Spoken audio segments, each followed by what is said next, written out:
How do people even start YouTube videos nowadays? Like, I don't know. Like, people just kind of get into the videos nowadays. That sounds kind of boring though, so I'll do some weird shit. I would never, ever run away. When you've been around as long as video games has, you have your ups and you have your downs. And video games have a lot of downs. Now, I've played a bunch of masterpieces like Beautiful Rainbows, but it's not always beauty and rainbows. I've played games that are so bad that I've wanted to throw myself out the window. I live on the 3rd floor. We're so not cool. Since I'm tired of suffering alone, I thought, why not bring the YouTube universe on this plane of suffering with me? Okay. Today we will be looking at some of the worst games of all time. At least the ones I've played. This video is sponsored by nobody. Clearly it's not sponsored by a barbershop. Look at my hairline. Shit look like a isosceles triangle. That's not even a fucking word, but I don't care. Is it a isosceles triangle? I don't know. Bitch, I'm not good at math. It's a triangle. They all the same. Big Rig Over the Road Racing. Big Rigs Over the Road Racing is a game developed by Stellar Stone and released on a Windows platform in the year 2003. You know what else came out in the year 2003? Knights of the Old Republic. That game is fucking fantastic.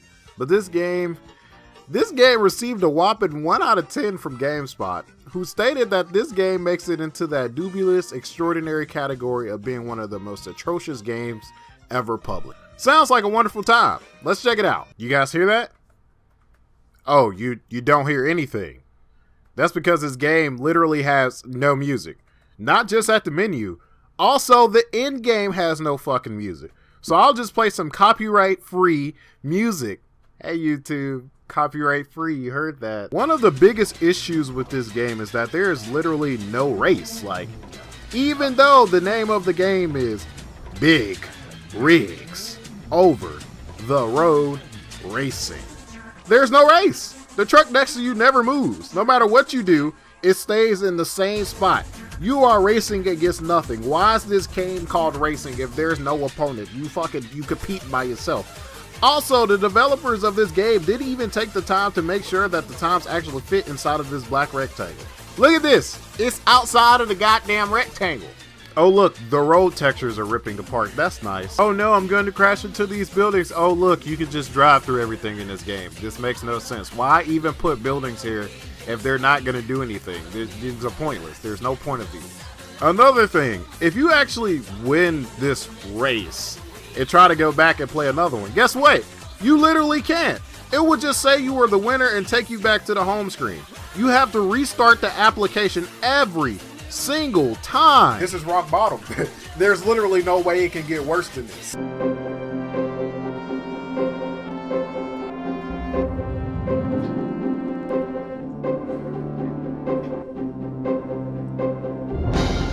Superman 64. A game that to a lot of people is the worst game of all time. Released in the year 1999 for the N64, this game allows players to take control of one of the most iconic superheroes of all time. Except it fails really, really horribly. Plagued with boring and repetitive gameplay, clunky controls, glitches, and the insane difficulty level, it's clear that this game was an unfinished product released to the public, and the reactions from fans proved that to be true. But is this game really as bad as people said? Let's find out. Well, to be honest, this game already has points with me because it actually has music. Yes, I'm talking to you, Big Rigs Over the Road Racing. I actually owned this game as a kid. I'm not sure where I got it from, but I remember it being like super hard. But I'm sure as an adult, I can handle this game perfectly fine now. Lex wins because I couldn't fly through some motherfucking goddamn rings. Where did this concept even come from? I haven't read or seen anything Superman related where he needed to fly through rings in order to beat Lex Luthor. I just do not understand. If you somehow manage to fly through all of these rings in time, then you have to stop 2 cars from crashing into innocent people, which sounds easy enough, but they literally give you 5 seconds to do it. Like what? Listen, I'm gonna be real here. I couldn't get past this part. I'm not one of the perfect YouTubers that can do everything. Listen, I struggled, okay? So what we gonna do, we gonna go on YouTube and we gonna see what the bosses look like in this game. I imagine they're very, very bad.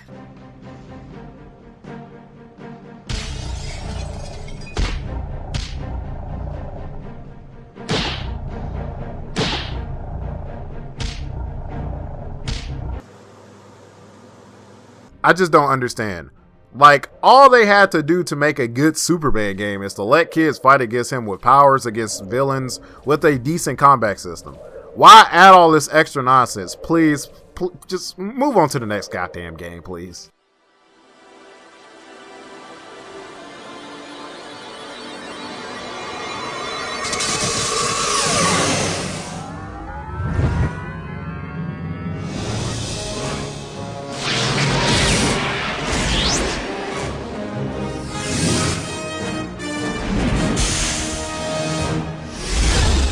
Universal Studios Theme Park Adventure, a game where you can experience the fun of all the rides of Universal Studios without actually riding them. You know, the fun part of going to an amusement park. Oh, the first thing they want me to do is pick a child. That sounds very problematic, but okay. What the fuck are these kids wearing? Like, whose parents let these kids out the house like this?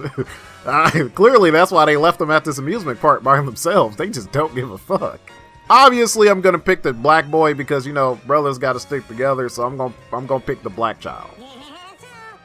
Welcome to Universal Studios. Excuse me, police? There is a man in a bird costume talking to a unattended kid at Universal Studios. Oh, what's the race of the kid? He's black. Hello? Hello? Well, let's start our adventure traveling around this park.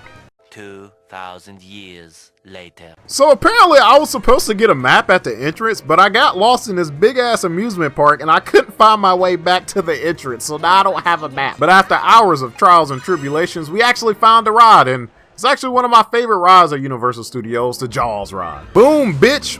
Wait. Am I fucking stuck? I think I just got fucking stuck. I can't move. I'm stuck. How am I? Is this supposed to happen? I'm literally stuck here.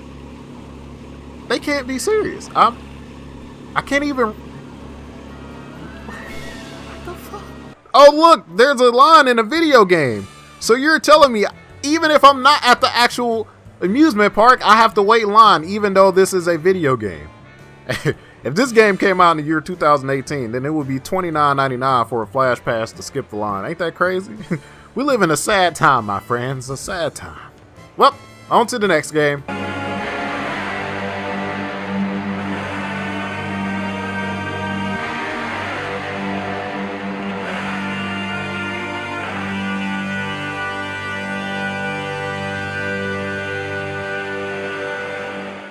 Next, we move into our final game and what I believe to be one of the worst fighting games of all time. Now, I consider myself a fighting game enthusiast. It's my favorite video game genre. I've played a lot of fighting games, so trust me when I say this is one of the worst experiences I've ever had in my life. Rise of the Robots is an interesting game. This game was pushed to the moon with a multi-million-dollar campaign prior to release. The way this game was being hyped up, you would think that this game was going to single-handedly change how we view video games and transcend the boundaries of the greatest video game of all time, and as peasants, we could only be grateful we were being blessed with such a product. Wait, who the fuck wrote this?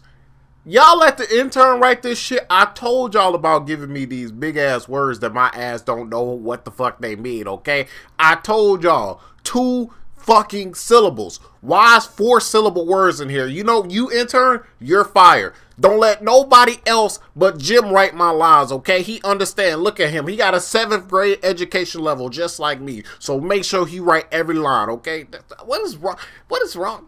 Big ass words. I can't read this shit. Anyway, this game wasn't exactly what people were expecting, and while visually it looked pretty okay, the actual gameplay left much to be desired, which is in my opinion the most important aspect of a fighting game. Strangely enough, I actually enjoy the music in this game. I think they have a few soundtracks by Brian May, which sound pretty cool, but that's really the only positive. I'm not really sure what's going on in the story in this game, but who cares? It's a fucking fighting game. Let's go beat up some robots. Fuck. This robot just keeps doing the same move over and over again. I figured out that I have 2 special moves.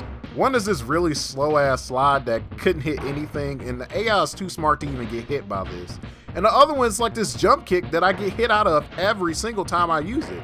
For a game with so much backend, the gameplay is really fucking boring and it's kind of sad. Besides the clunky controls, it just has no flair as a fighting game. It just feels like a generic fighting game but with boring ass robots. I'm not sure what happened as this game was delayed multiple times, but clearly the actual gameplay wasn't something that they were focused on that much. I think the issue with this game is that they overhyped a mediocre product. I feel like if they didn't put so much hype behind this game, yes, it would still be a bad game, but I don't think people will shit on it as much as they do. Regardless, Rise of the Robots, you still suck. You're a very bad game. You're boring as fuck. Your controls suck. And I honestly, if I lived in the 90s and all these like magazines were hyping this game, best new fighting game coming out, and I bought this shit and I was a parent, guess what? I'm beating somebody's ass. I don't know who ass gonna get beat. I might beat my child ass. You can't say that nowadays. You hit a child with a belt, that shit abuse. But back in the day, you get hit with a belt, that shit was punishment. That was to teach you not to do the wrong shit. And if somebody told me this game was gonna be good and I spent $60 on this shit, I'm dropping $60 worth of ass whoopings on everybody who made this shit. I'm not playing. And there you have it. 4 games that I find more repulsive than you people that are watching this video. Oh, wait. Obviously, I was just joking. There's literally no game in the world that will be more repulsive than you guys. You guys are pretty repulsive. Anyway, I hope you guys enjoyed this video. It was a lot of fun to make. Took a lot of time, but I'm pretty proud of it.